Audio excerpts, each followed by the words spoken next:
Bienvenue au balado L'Astuce, le balado pour les conseillers en sécurité financière, les planificateurs financiers et les conseillers en placement.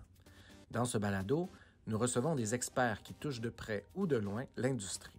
Avocats, notaires, comptables, fiscalistes, journalistes, économistes, hauts dirigeants et bien plus.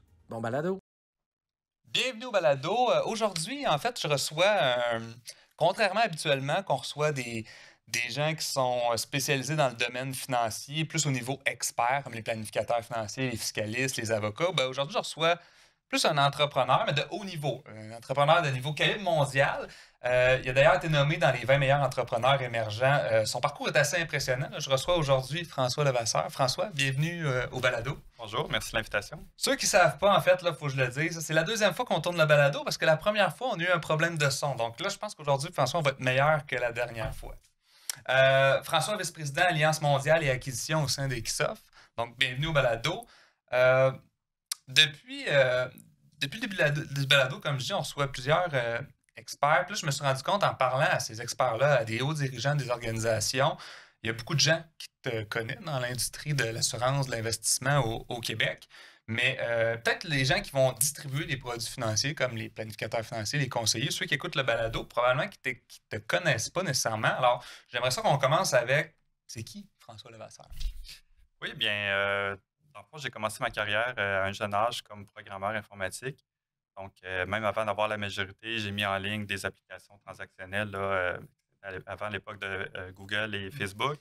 Donc, j'ai rapidement appris à maîtriser la technologie, maîtriser tout ce qui est transactionnel pour faire des applications dans le fond. Puis, quand j'ai terminé mes études, j'ai tout de suite rejoint une compagnie pour fonder un logiciel qui allait analyser des systèmes des grands systèmes de téléphonie pour créer des graphiques, des tendances, puis faire de l'analyse de données de gros volumes, qui a été dans le fond, compagnie qui était utilisée entre autres par des assureurs, des grands assureurs pour comprendre ce qui se passe dans leur système.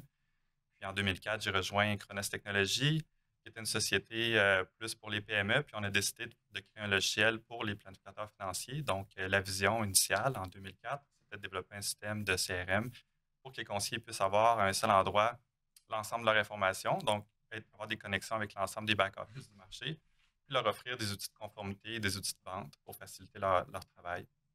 Donc, on a commencé par ça en 2004, ce qui était Chronos CRM. Puis, au fil du temps, via mon rôle de chef des produits, on a développé des outils de ABF.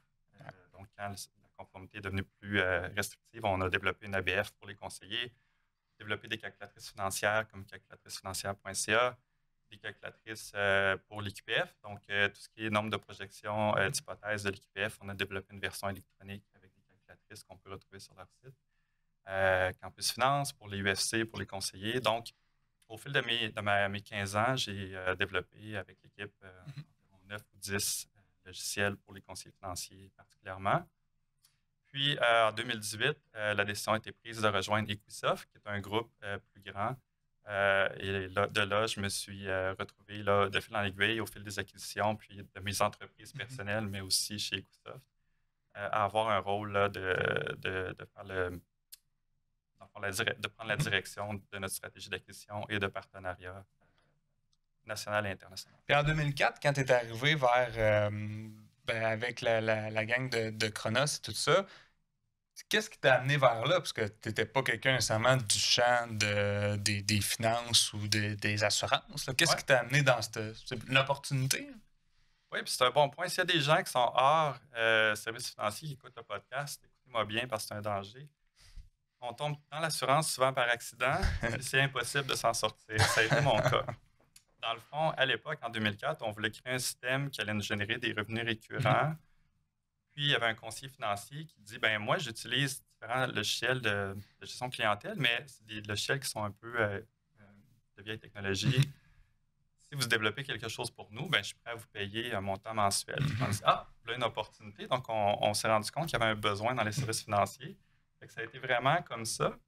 Puis, de fil en aiguille, ben, je suis tombé dans le monde de l'assurance et de la finance.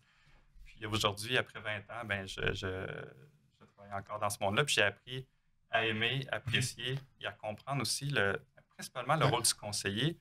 Puis, j'ai vu les différentes tendances où certaine époque, le conseiller avait un rôle X, puis ensuite, bon, il y a eu l'arrivée des robots conseillers, la folie de tous ces investissements-là qui, à l'époque, on pensait qu'elle allait remplacer le conseil du conseiller.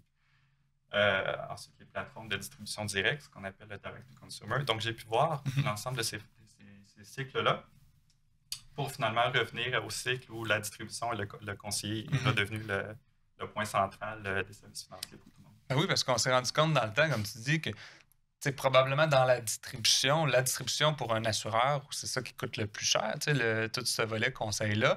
Fait quelque part, tout le monde essaye un peu de le bypasser, mais au final, on se retrouve. Je lisais dernièrement là, dans des médias plus québécois que beaucoup moins d'investissements dans ce genre de technologie-là qu'on l'a eu dans le passé. Puis c'est sûr que si on compare où il y avait des pics versus maintenant, il n'y a pas autant d'argent, mais qu'est-ce qui explique ça? C'est que ces investissements-là, finalement, ne donnent pas les résultats escomptés pour ces grandes firmes-là?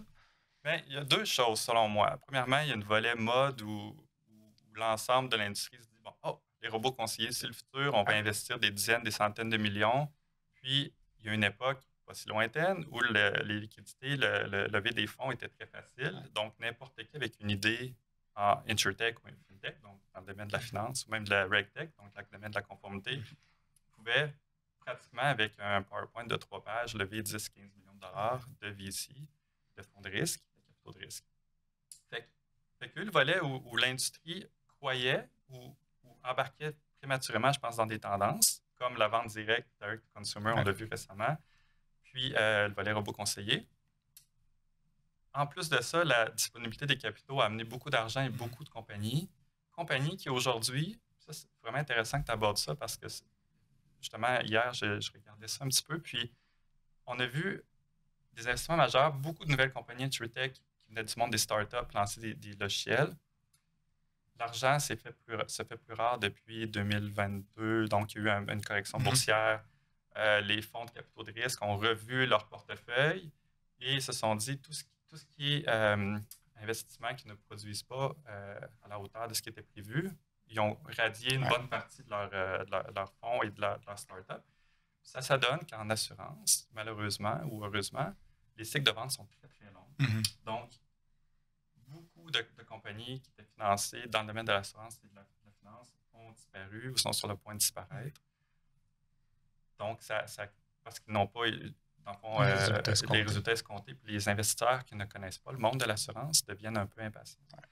Ce que je vois maintenant, c'est une nouvelle génération de compagnies, puis j'en vois à chaque semaine, des compagnies où les fondements de la compagnie, donc, c'est des compagnies qui sont, au lieu d'être créées par des gens en technologie qui viennent dans l'assurance pensant pouvoir révolutionner la distribution, qu'ils voient de leur vue externe comme étant archaïque et dinosaure.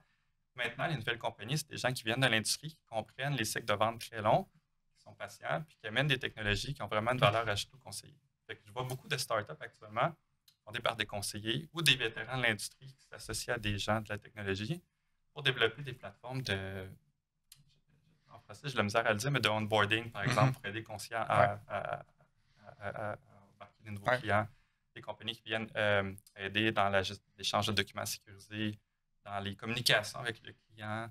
Donc, c'est vraiment une nouvelle génération, je pense, de compagnies qui vont venir appuyer le conseiller dans le futur, qui sont basées sur des fondations plus stables que seulement l'appât du gain court terme, avec des technologies qui sont très sexy, mais qui ont peut-être moins d'utilité dans la vie du conseiller. En même temps, ces compagnies-là doivent avoir des capitaux, donc ils vont s'autofinancer ou ça va être plus traditionnel ou ça prend moins d'argent que les genres d'autres technologies qui étaient proposées plus innovantes par justement les grandes firmes qui essayaient de faire des grosses choses dans les dernières années?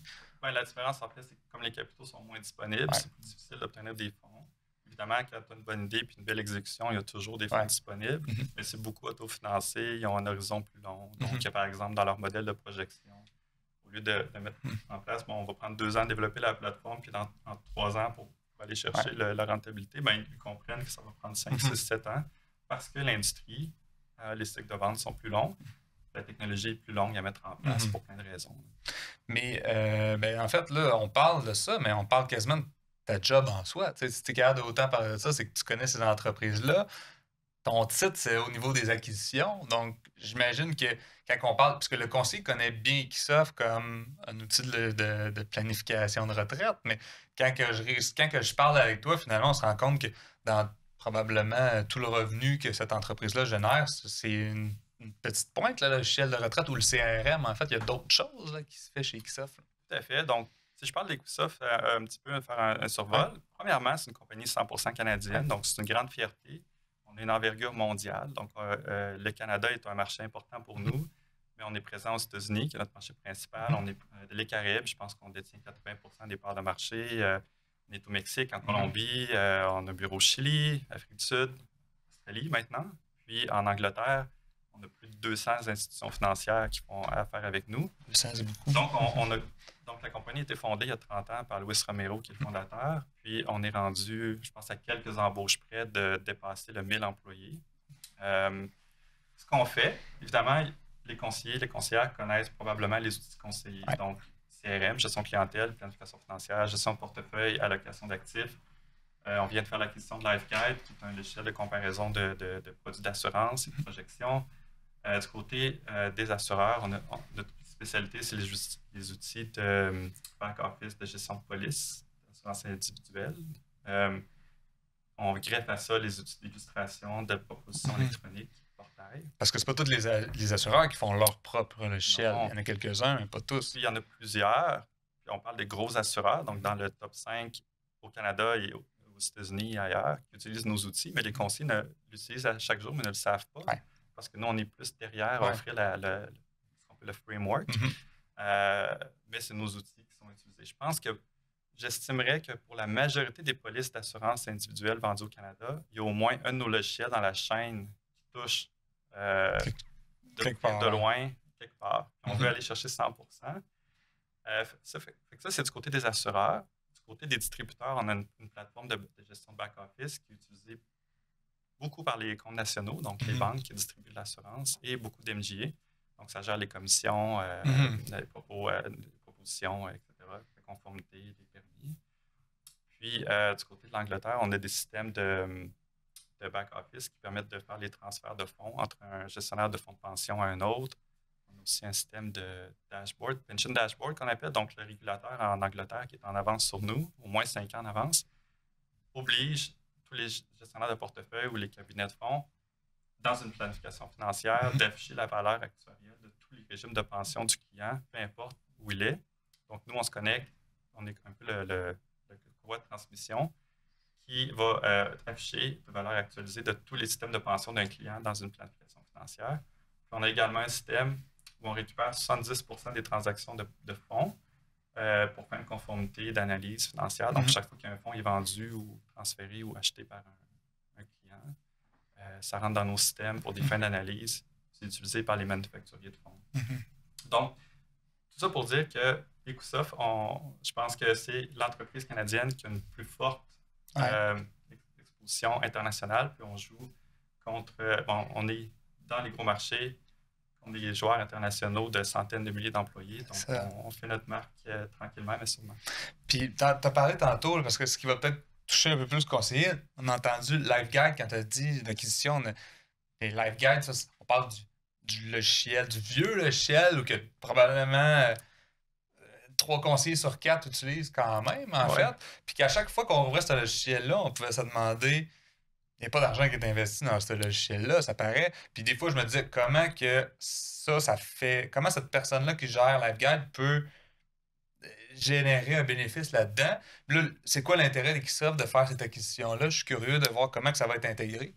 Oui, bien ça, on parlait tantôt d'être impliqué dans chacune des transactions de vente de police d'assurance individuelle. Nous, on voit ça comme un peu un système de plomberie verticale entre assureurs, distributeurs, conseillers, clients, puis on veut s'assurer d'être dans la chaîne.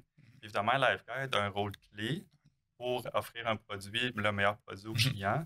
Donc, pour nous, évidemment, le fait d'intégrer, on a une vision là, pour le conseiller de partir d'un prospect jusqu'à un client. Là. Donc, de partir justement aux étapes initiales de vente ou de prospection jusqu'à l'émission de la police avec la propos électronique. LifeGuide joue un rôle clé où une fois qu'on a on a rentré le client dans le CRM, on a fait l'ABF, on a une idée de son besoin en assurance, on peut directement sortir les meilleurs produits pour ce client-là. Puis ensuite, amener le conseiller vers l'illustration ou la propos électronique dans une suite, éviter la double saisie, augmenter la productivité, puis offrir un meilleur service au client au final, ce qui est important pour nous tous. Puis LiveGuide, effectivement, c'est une compagnie qui était gérée de façon historique par le fondateur qui est malheureusement décédé maintenant, Guy Merlèche. Donc, on a eu la chance de travailler avec la succession pour faire l'acquisition. Évidemment, nous, on met énormément d'investissements pour moderniser la plateforme, l'ouvrir à plus de partenaires, parce qu'il y a beaucoup de sites web, par exemple, qui permettent de comparer des produits sur les LiveGuide derrière. Il faut voir aussi que c'est aussi un outil d'analyse de marché où on peut faire des projections sur les polices et non pas offrir la police au meilleur prix en date d'aujourd'hui au client, mais faire une analyse plus d'illustration. Parce que les assureurs ne doivent pas aimer non plus d'être comparés toujours sur la prime, parce qu'il y a d'autres choses aussi. Ben, c'est pour ça, je pense qu'on a une valeur ajoutée avec LiveGuide, c'est qu'effectivement, il y a une relation amour-haine avec LiveGuide, dans la mesure où l'assureur doit être présent pour que son produit soit distribué et vu par les conseillers. Mais en même temps, on ne veut pas comparer une police, puis que ce soit une commodité ou seulement le volet prix est pris dans l'équation. Donc, avec les données qu'on a, on peut prendre les exigences paramédicales, on peut prendre le coût total de la police sur sa durée de vie, non pas juste le prix l'année 1. Donc, en amenant une catégorisation plus intelligente des produits, je pense que tout le monde va y gagner, puis là, on va vraiment obtenir de la valeur pour l'assureur, le distributeur, le conseiller, le client.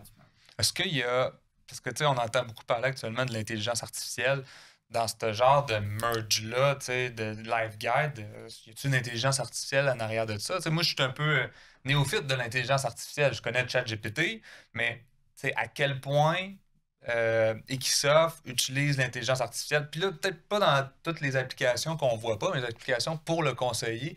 À quel point l'intelligence artificielle fait partie des stratégies de croissance d'Equisoft Canada pour les conseillers financiers? Oui, ben, je peux parler d'Equisoft, je peux parler du marché en général pour le conseiller, dans la mesure où comment ça va l'impacter dans le futur. Je pense que je vais commencer par le conseiller. Ce que je remarque au fil de mes années, c'est que le conseiller, au départ, devait s'outiller d'outils de base. Donc, signature électronique, CRM, gestion documentaire, donc la base. Puis ça a été une traversée du désert. Mais je pense qu'aujourd'hui, je pense que tu es d'accord, la majorité des cabinets de services financiers sont quand même bien outillés pour la fondation. Donc, après ça, on ajoute peut-être le volet intelligence artificielle. Puis, depuis les dernières années, l'intelligence artificielle est un domaine de recherche pointu. D'ailleurs, il y avait plein de sociétés qui étaient financées à coût de centaines de millions pour développer des systèmes d'intelligence artificielle, mais purs. Puis, l'arrivée de ChatGPT a tout changé. Quand je regarde aujourd'hui l'écosystème de start-up, de compagnies d'intelligence artificielle, il y en a plusieurs. Tout ce qui a été fait depuis 5, 6, 7 ans, ben, c'est à mettre à la poubelle parce que ChatGPT, l'intelligence générative, donc le Predictive Analytics, a vraiment fait un bond énorme. Puis l'intelligence artificielle est devenue une commodité maintenant. Dans la mesure où un fournisseur logiciel, comme Microsoft ou d'autres, on n'a plus besoin d'avoir des gens qui ont des PhD ou des doctorats pour faire de la recherche pure. On peut utiliser les plateformes pour amener des innovations au marché. Là où les innovations qu'on regarde de notre côté, puis ce qu'on voit dans le marché, c'est beaucoup. Là, je me concentre sur le volet conseiller, là, parce qu'on a évidemment une panoplie de projets pour d'autres acteurs de l'industrie, mais pour le conseiller, c'est beaucoup digitaliser la relation client-conseiller, pas pour remplacer le conseiller, mais le conseiller qui devient de plus en plus une usine performante avec des processus, une équipe multidisciplinaire autour de lui, peut prendre plus de volume, mais il doit s'assurer de garder, ses clients le demandent aussi, un lien quand même présent. Ça, c'est beaucoup la relation client-conseiller qu'on peut améliorer avec l'intelligence artificielle. Donc, on parle de chatbot, on parle de portail, on parle d'automatisation dans les besoins, dans les communications, prise de notes, synthétiser des données financières, ou encore même prédire ou essayer de déterminer l'émotion d'un client vis-à-vis un événement du marché pour pouvoir le traiter, le servir de façon plus personnalisée. Donc, je pense que c'est là que ça s'en va. Donc, les conseillers qui ont investi depuis des années à avoir une suite logicielle intégrée, je pense que la prochaine étape pour eux, puis c'est ça la beauté, j'ai beaucoup d'excitation par rapport à ce qui s'en vient, c'est comment l'intelligence artificielle va venir bonifier leur relation client-conseiller, non pas la remplacer, la bonifier. Mhm. Puis on est encore dans des étapes de essai-erreur, Ouais. mais on voit des tendances se dessiner. On mentionnait dans le podcast Qu'on n'a pas tourné. des qu'on outils a pas- qui permettent aux conseillers, par exemple, de résumer, même d'établir des actions suite à une rencontre client. Donc, on a une intelligence artificielle qui va écouter la conversation conseiller-client, puis produire un document de sommaire pour faire conformité, ses notes, mais aussi produire un courriel de suivi et des actions de suivi. Là, tu me disais que toi, tu l'avais utilisé, tu avais une expérience un peu... Mais c'est quand même intéressant. Mais c'est super bon comme que tu amènes ça parce que j'avais utilisé une intelligence artificielle qui est exactement ce que tu viens de dire là, où que l'intelligence se joint à ta rencontre. Il y a quelqu'un qui pop-up dans ta rencontre Teams, que tu acceptes son invitation, puis là, tu vois pas personne, là, c'est un carré noir. Mais tu vois que c'est pas intégré mettons, dans Microsoft, mais Microsoft pourrait en intégrer une. Puis à la fin de ça, ben, tu raccroches, puis tu reçois un rapport avec. Puis, tu sais, celle que j'avais utilisée était peut-être pas si bonne au niveau du français, mais en anglais, elle était quand même très bonne. Puis il y avait un résumé. Il y a les procès-verbaux de la rencontre. Mais ça, je pense que Microsoft le fait déjà. Il y avait les procès-verbaux de la rencontre. Il y avait les points où on a stické plus. Là. Donc, on a parlé de ça. Donc, puis, si j'avais dit ça, on va se faire une révision de ça peut-être le 25 septembre, ben là, tu l'as comme task proposé. Fait que super intéressant. Là, ça, des fois, c'est ça la bête noire des conseillers, de prendre des notes. Le conseiller dit, je vais prendre 2-3 notes. Puis là, finalement, il se retrouve un an après. On avait parlé de quoi? C'est que j'ai juste marché, j'ai juste écrit 2 phrases, je me souviens. Puis là, c'est fait pour toi, puis c'est les meilleures notes que tu n'aurais jamais pris. Fait que tu vois que c'est progressif, parce que sur le coup, c'est peut-être un petit malaise de comment je l'utilise, mais quand tu regardes le résultat de ça, tu dis, je peux pas me passer de ça. Ma productivité va tellement augmenter en faisant ça. J'ai plus besoin de dire à un adjoint ou une adjointe, prends-moi une note de type. C'est déjà fait. Faut savoir un résumé de la dernière année, qu'est-ce qui a été discuté. Oui, exactement. Je peux sortir. Fait que c'est des technologies qu'un conseiller financier. En fait, je pense qu'il n'aura pas le choix de l'utiliser. Puis s'il ne l'utilise pas, sa productivité va tellement diminuer que ses compétiteurs vont offrir un service meilleur que lui. Donc, je pense que, tu l'as dit tantôt, ces intelligences-là ne sont pas nécessairement là pour remplacer le conseiller. Je pense que c'est des outils que les conseillers vont acheter dans leur formule. Mais moi, je pense que l'intelligence artificielle, elle cherche le conseiller comme client. Elle ne veut pas nécessairement sa job. Elle veut qu'elle l'achète pour l'intégrer dans ses systèmes de travail. Oui, exact. Puis, tu mentionnais d'avoir un troisième participant dans une rencontre client, ça fait un peu étrange, puis ça fait un peu intrusif. Ben, ça, c'est justement c'est la maturité de la technologie. C'est tout nouveau là, quand même, donc laissons quelques années. Tranquillement, ça va s'intégrer. Puis un jour, on va regarder ce qui a été réalisé comme progrès de façon incrémentale. On va réaliser à quel point c'est utile et nécessaire dans notre quotidien. Comme la signature électronique qui était, il n'y a pas si longtemps, était quand même pas toujours acceptée par les assureurs. Beaucoup qui ne l'acceptaient pas, en fait, du tout. Puis là, aujourd'hui, l'assureur qui ne l'accepte pas, ben, sa distribution il n'y a pas le choix de l'accepter aujourd'hui. Oui, puis les clients acceptent les rencontres à distance. Donc, les conseillers sauvent du temps, peuvent prendre plus de clients. Donc, si on regarde la prochaine étape, pour moi, c'est vraiment digitaliser la relation client-conseiller. Puis il y a beaucoup d'innovations sur le marché qui viennent justement tenter de répondre à ce besoin-là pour que le conseiller fasse partie de la vie du client sans être physiquement tout le temps. Toujours là, mais toujours disponible au besoin. Mais que le client puisse avoir son portail. Puis ce qui est vraiment intéressant aussi, c'est que le conseiller n'est pas seul dans cette quête d'optimisation de service client. Il y a de plus en plus de cabinets de services financiers, d'assureurs, de MGA investissent énormément d'argent pour amener des outils au conseiller. Puis le conseiller va magasiner ses réseaux de distribution. Puis le volet technologique prend de plus en plus de place. Alors qu'avant, c'est peut-être moins le cas, mais maintenant, c'est essentiel. Puis, si on va plus loin, ben, on voit justement que la transformation dans le réseau de distribution, les assureurs prennent de plus en plus de parts ou achètent de plus en plus de réseaux de distribution. Donc, ils reviennent à ce qu'il y avait il y a 30 ans. Ben, ils arrivent aussi avec des budgets et des technologies qu'un MGA régional peut-être plus de difficultés ou doit être plus créatif dans ses investissements. Donc, ça change un peu la dynamique. Là. C'est sûr. Tu fais penser, tu as parlé de signature électronique. Tu sais, comment on est loin des copies carbone, là, on s'entend, même s'ils ne sont pas si loin que ça, là, les copies carbone. Moi, je me souviens quand j'ai vraiment autour de 2012-2013, qui fait quand même une dizaine d'années, mais il y avait encore dans le réseau de distribution que j'étais à l'époque des fameuses copies carbone. Mais tu sais, juste la signature électronique, à quel point, oui, ça facilite la vie du conseiller et du client aussi, possiblement. Moi, je donne souvent l'exemple parce que, tu sais, dans les conseillers qui vont avoir une suspension de permis, il y a beaucoup que c'est des signatures en blanc. ou imiter la Mm. signature du client, puis tout ça. Il y en a là-dedans qui l'ont fait pour des mauvaises raisons, vraiment dans le but de faire une fraude. Mais il y a une bonne quantité de ces conseillers-là que c'était dans leur but de s'éviter un retour, de retourner voir, pour faciliter la vie de ce client-là. Ces gens-là ils vont se faire suspendre quand même pour ça. Mais aujourd'hui, exemple, je te rencontre, on va signer telle chose, je m'en retourne au bureau, puis j'ai oublié de te faire signer quelque chose. Je vais t'envoyer une signature électronique, puis tu vas la signer. Fait que tu sais, fait que, tu vois, comme la signature électronique peut aider beaucoup sur le point de vue conformité. Puis là, je dis signature électronique, je veux dire technologie. Ces gens-là qui voulaient pas mal faire, là, ben aujourd'hui, il n'y a plus de raison d'arriver vers ça. Fait que tout ça pour dire, c'est que la technologie elle amène quand même à simplifier ta vie, sécuriser tes affaires. Je suis convaincu qu'il y a moins de plaintes qu'il y avait avant à l'Autorité des marchés ou à la Chambre de la sécurité financière parce que la technologie fait en sorte que tu sais, juste quand je fais une ouverture de compte, c'est étape par étape, puis l'assureur va m'empêcher d'ouvrir le compte de l'assureur ou la firme parce que j'ai pas posé telle ou telle question. Fait que ça facilite la job du conseiller, mais aussi de tous ces distributeurs-là, ces assureurs-là. Tu sais, dans le fond, je pense que la technologie vient juste faciliter tout ce monde archaïque-là qui était déjà l'assurance puis le placement. C'est fou, mais c'est vrai. Puis, une remarque, une observation. Moi, je suis derrière les portes closes des fois parce qu'il y a certaines conférences ou groupes de discussion où c'est plus les gens des régulateurs ou les gens de l'industrie, puis il y a d'autres groupes, c'est plus les conseillers, puis il y a différents sujets de conversation. Puis c'est fou comment ces technologies-là qui aujourd'hui sont prises pour acquises, il n'y a pas si longtemps, étaient soit une menace, soit une complexité. Donc, les gens avaient une réticence au changement peut-être parce qu'ils voyaient ça comme une menace ou une complexité, alors qu'aujourd'hui, ben, c'est vu comme étant un acquis. Puis c'est là qu'on s'en... J'invite les gens à réfléchir à l'intelligence artificielle. C'est là qu'on s'en va.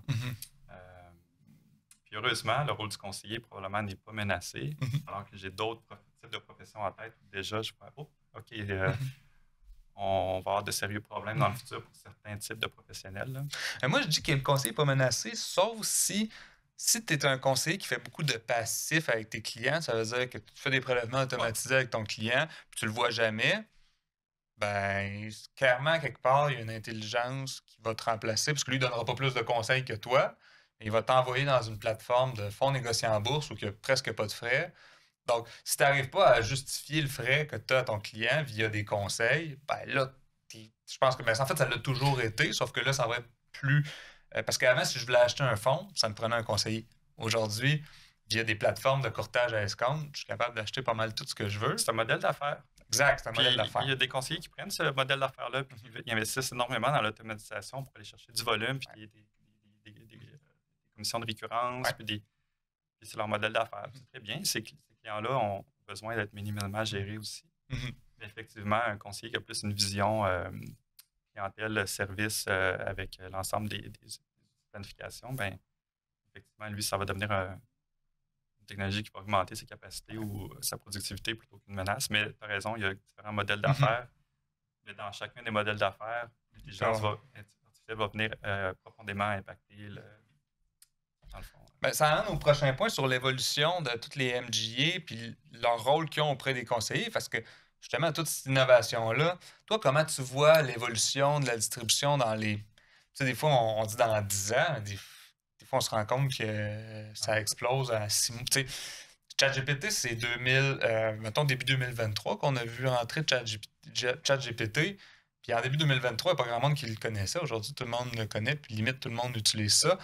Puis l'année passée, il y a bien des gens qui vont dire mais ça, on ne verra pas ça arriver avant début 2030. C'est arrivé. Ça prend. Je suis convaincu qu'il y a des gens qui n'ont pas renouvelé leur certains staffs administratifs ou certains jobs parce que, bon, je suis capable de le faire via cette intelligence-là. Mais comment ça va changer tout le volet? T'sais, à quel point ça peut aller vite? C'est quoi que les MGA vont. Puis les conseillers, en fait, comment tu vois ça dans les 3, 4, 5 prochaines années? Oui, puis c'est difficile à évaluer. Juste, par exemple, ChatGPT, qui a été une révélation pour beaucoup de gens, même des professionnels qui sont en industrie. Ben, quand les gens de ChatGPT ont lancé leur version bêta, qui a fait un tabac dans le marché, ils ne croyaient jamais avoir autant de réception parce que pour eux, c'était pas un modèle qui était si avancé. Puis on va le lancer, mais on ne s'attend pas à grand-chose en retour. Puis ça a changé complètement beaucoup de paradigmes dans plusieurs compagnies et des gens. Fait que c'est difficile à prédire. Ce que je vois, ce qui est intéressant, par mon rôle, c'est que je travaille beaucoup aux États-Unis, dans différents pays, en Angleterre, puis il y a des règles différentes. Puis, une des tendances que je vois vraiment intéressant, c'est que le produit financier, donc je vais prendre une police d'assurance. Je pense qu'au niveau des polices d'assurance, ça se ressemble beaucoup, hein, de compagnie à compagnie, puis il y a des modèles. Mais de plus en plus, il y a des compagnies qui viennent avec des produits d'assurance technologique. Je vais m'expliquer. C'est que le produit d'assurance, c'est un produit d'assurance plus tout le volet technologique. Donc, j'ai un exemple particulier à San Francisco. Une compagnie a lancé un produit de vie universelle indexé qui est hyper flexible dans le temps. Puis, le produit est distribué par des distributeurs, donc des conseillers, et brandé ou adapté à un distributeur. Donc, un MJ pourrait dire, moi, j'ai une clientèle, donc tel profil, mon produit va être personnalisé à cette clientèle-là. Ce n'est pas nécessairement un produit d'un assureur. Tu vas avoir un assureur derrière ou un réassureur, clairement. C'est un produit qui va avoir le branding d'un cabinet ou d'un réseau. Puis, le produit vient avec les outils d'aide à la vente, le portail pour le client, pour le conseiller. Tous les outils technologiques viennent avec le produit, la propos électronique. Puis, si on va plus loin, ce produit-là peut être intégré dans des sites web, dans des logiciels. Mais ça devient comme un produit en soi. Fait qu'il y a une fusion entre le produit d'assurance traditionnel puis la technologie, tout ensemble. Puis les gens derrière, où je vois beaucoup de succès, c'est des entrepreneurs technologiques qui ont eu beaucoup de succès en techno et en recherche, qui s'allient à des vétérans de l'industrie. C'est ça. Et là, ça fait une fusion. Puis je pense qu'on est au début de ce type d'innovation-là pour la distribution. Les MGA vont, là, évidemment, il y a beaucoup d'investissements dans le portail, des outils de support aux conseillers.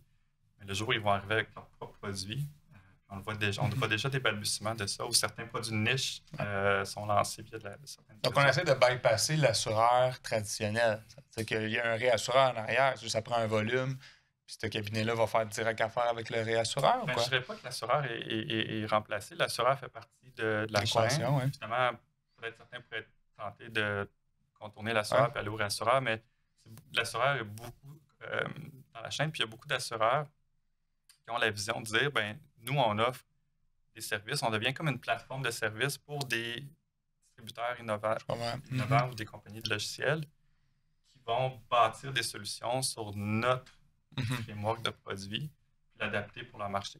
Donc, par exemple, au lieu de faire une seule expérience conseillée pour la proposition électronique, la proposition électronique va être bâtie d'une manière modulaire où un groupe de conseillers ou un groupe de distribution pourrait créer son propre système de distribution de vente en utilisant les morceaux ou le framework de l'assureur ou le produit, mais faire sa propre expérience client puis personnaliser le produit au profil donc ça, c'est une tendance que je vois beaucoup qui pourrait vraiment apporter beaucoup de nouveautés ou un rafraîchissement dans le service financier.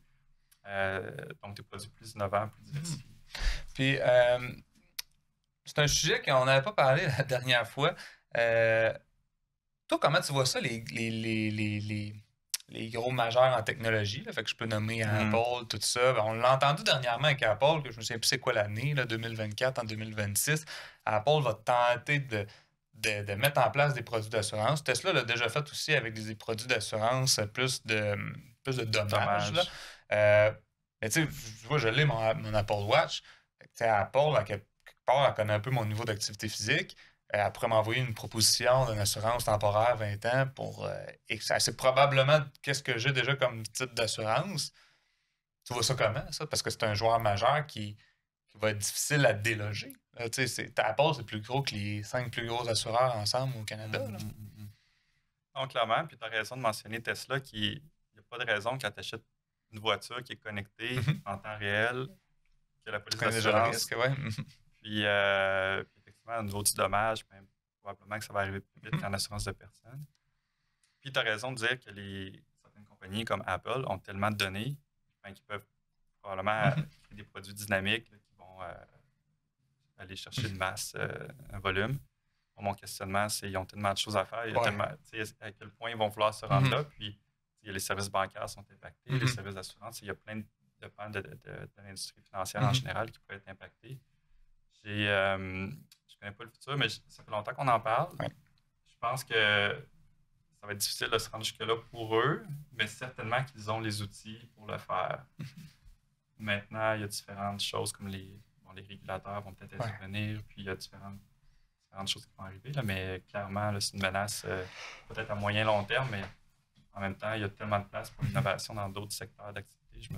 Il y a un enjeu, c'est vrai que tu l'as nommé, dans le secteur de l'assurance ou du placement qu'on oublie souvent, c'est qu'il y a le régulateur qui contrôle quand même une bonne partie. Fait que si ta population est contrôlée par un régulateur, ben veux pas, faut que tu te soumettes à ta régulation. En fait, c'est pas un bar ouvert d'innovation, c'est important. Puis je pense que dans la technologie aujourd'hui, c'est important de bien contrôler ça parce que le fait d'y aller open bar là-dedans, il y a des risques au niveau de la confidentialité, de la perte de données, etc. Fait que je pense que c'est important de contrôler ça. La distribution qui est extrêmement importante. Ouais. Puis le fait, l'industrie de l'assurance, c'est une industrie qui a des décennies d'historique, beaucoup d'expertise. Que les géants de la technologie vont pouvoir rapidement aller chercher cette expertise-là et ce bagage-là, j'en doute. Ouais. Dernier point, au niveau de tous les outils que Equisoft utilise, on a parlé d'intelligence artificielle, on a dit un peu qu'est-ce qu'on pourrait utiliser. On est-tu à la veille de voir dans l'outil de planification de retraite, parce qu'il y a d'autres outils de planification de retraite qui commencent à utiliser l'intelligence artificielle, donc qui aident le conseiller. Parce que tu sais, des fois, la planification de retraite, au Québec, sur une trentaine de mille de gens qui peuvent distribuer, il y a 5 000 planificateurs financiers. Puis là, je ne dis pas que les 25 000 autres sont pas capables de faire de la planification financière, mais c'est quand même un certain savoir qui peut être complexe. J'aimerais ça quand même être capable, dans mesure de donner des plans de retraite optimisés avec mes clients. L'intelligence artificielle peut être un outil pour me donner un coup de main. Tu dans la mire d'Equisoft de donner cette aide-là aux conseillers via ces outils de planification de retraite? Oui, puis c'est pas nouveau. Ça fait des années qu'on travaille sur des systèmes pour amener l'intelligence artificielle, entre autres, dans la qualification des clients ou la planification retraite. On a différents laboratoires où on teste différentes idées. On peut aujourd'hui faire une planification retraite automatisée basée sur l'intelligence artificielle.